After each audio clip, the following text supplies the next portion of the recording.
Hello and welcome. Here at the British Motor Museum, we're committed to making sure that our site is as accessible as possible. In this video, we'll let you know all about our museum's accessibility. However, if at any time during your visit you're unsure of anything, one of our friendly members of staff will be happy to help. This video will feature some audio description. There are lots of different ways to get to us. By car, by taxi, or by bus. The bus stop is by the roundabout, just before you get to the museum. Bus times can be found on our website. The museum's website is showing information on how to get here. Once you have arrived, there is a long sloped driveway down to our car parks, which are flat and level. There is accessible parking close to the museum entrance. On busy event days, our accessible parking might be full, so there's a free shuttle service from our other car parks to the museum entrance. To enter the museum, we have a slow-moving revolving door. If you need any help, there is a doorbell on the left-hand side of the door, which will alert one of our friendly museum assistants. Assistants' dogs are always welcome in our museum. If you would like a wheelchair, you can borrow one free of charge. You can find our wheelchairs on the right, just as you come into the museum entrance. It's a good idea to call us on 01926 895 295 and reserve one for your visit. We also have red and black push-along mini cars next to the wheelchairs for our younger visitors to borrow.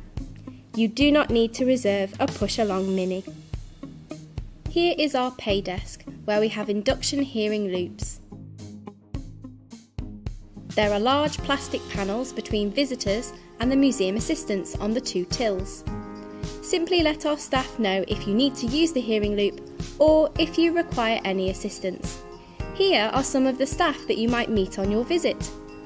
Museum assistants wear blue polo shirts, duty managers wear suits, and our volunteers wear pale blue shirts. Everyone will be wearing a name badge. When you arrive, a museum assistant will welcome you and process your ticket. They can also give you information about our facilities and family activities. Once you've sorted your ticket, you'll enter our welcome gallery, where we display some important milestone cars, such as the first ever Land Rover. There's music playing in this space, occasional tannoy announcements, and it can be quite busy. It sounds like this.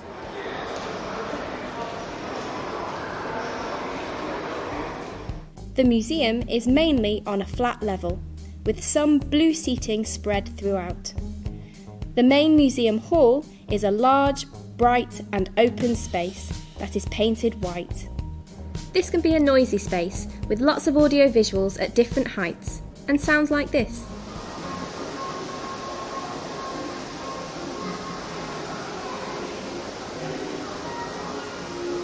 In the main museum, you might meet our museum explainers.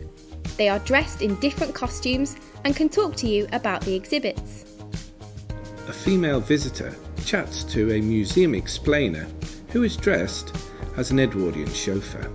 Our cars have "Do Not Touch" signs on their windows, but we do have a few cars which visitors can sit in, including one with wheelchair access. This car is wooden and painted red.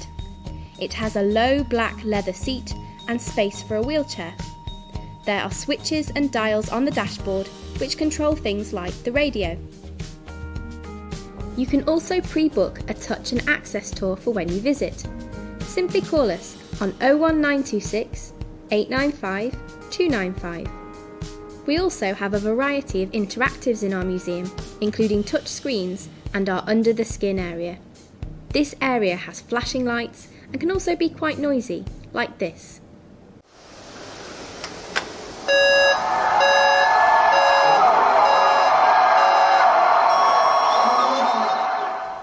When you go underneath our mezzanine, you can find out about making British cars. Here the space is enclosed, the carpet is dark and there are lower lighting levels. You will also see two costumed mannequins in this area and lots of glass display cabinets. Our Automobilia store contains lots of car-related artefacts, such as metal signs for you to explore. It has darker flooring and high ceilings, and there are high glass display cabinets that create a narrower space. To go up onto our mezzanine floor, where there are often different exhibitions, there are stairs which have glass sides and wooden banisters on both sides. There's also a lift which is 4 foot 11 inches by 3 foot 8 inches. Entry to the lift is from the front and exit is to the side. The lift has braille and tactile markings close to the buttons. The ceiling above the mezzanine is lower than the museum as you are higher up, and there are several waist-high glass barriers. To enter our Rotunda area, where we display lots of Austin 7s, you need to go through some glass doors. Some of the doors to the Rotunda are heavy because they are fire doors, but there is one set which is automated with a push pad. The area is well lit and the floor is light. You can also access our downstairs toilets and baby changing facilities from this space through some glass doors behind the lift. These doors are usually open. Here there are also escalators and a lift right behind them, which has space for a large motorised wheelchair to take you up to our cafe, more toilets and baby changing facilities. The lift has tactile buttons, braille and audio assistance. The escalators come on as you approach them and can be noisy. Up the escalator or lift, you will find our cafe. If you would like a high chair, a chair with armrests, or a wheelchair accessible table, please speak to a member of staff who will be happy to help.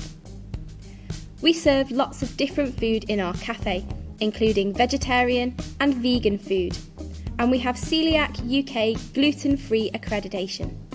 The cafe can sometimes be a noisy space. It has a dark carpet and light walls. There are accessible toilets and baby changing facilities on each level of the museum, with large pictorial signs outside them. Our accessible toilets meet all current requirements. Upstairs, our ladies' and gents' toilets have mood lighting, dark wood flooring and doors, one of which has a handle.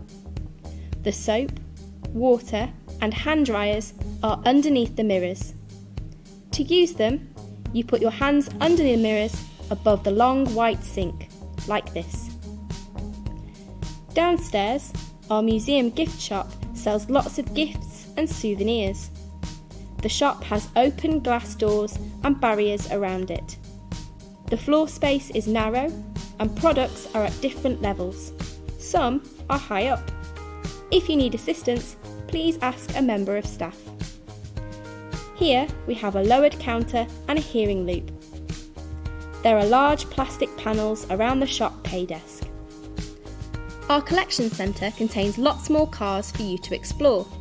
It's in another building close to the museum. Follow a slightly sloping tarmacked path to your right, which is signposted. You will also see our children's play area, which is up a smooth but steep path. The collection centre sits next to a large fenced-off pond. Entrance to the collection centre is included in your museum ticket. You enter through automatic doors.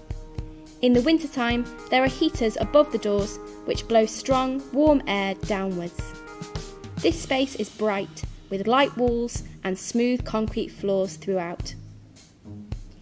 Here you'll be met by a member of staff at a desk with a plastic screen, who will explain the layout and collections to you. In the collection centre, we have 4 unisex toilets, which means that you can use any of them. Baby changing facilities and an accessible toilet. These are to the left of the desk. The collection centre is on 2 levels.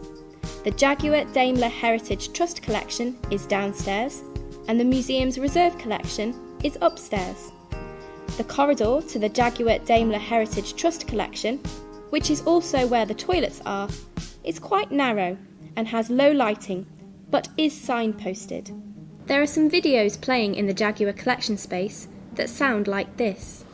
In May 2011, a handpicked team of engineers from Williams and Jaguar came together to start designing the seating. Next to the stairs, we have a spacious lift to take you to the reserve collection. It has tactile and braille buttons and audio assistance. A member of staff will be happy to direct you to this. We also have stairs with banisters on both sides. Upstairs, there are glass barriers which look out over our restoration workshop, where our team work on the cars in our collection. There are no videos or music playing upstairs, but sometimes the workshop can be noisy with strong smells. The lighting in the collection centre can change as there are lots of large windows. As the collection centre is a storage space, it means the cars are parked much closer together than in the museum, so many cannot be seen on every side. If you need any more information, there are friendly staff or volunteers who are happy to help. For more information, we also have our downloadable visual story and access guide on our website. Our website can be found at www.britishmotormuseum.co.uk. To contact us by phone, please call 01926 895 300, or alternatively, email us at inquiries@britishmotormuseum.co.uk. We hope you enjoy your visit to the British Motor Museum. If you have any questions or feedback regarding accessibility, our staff are here to listen. See you soon!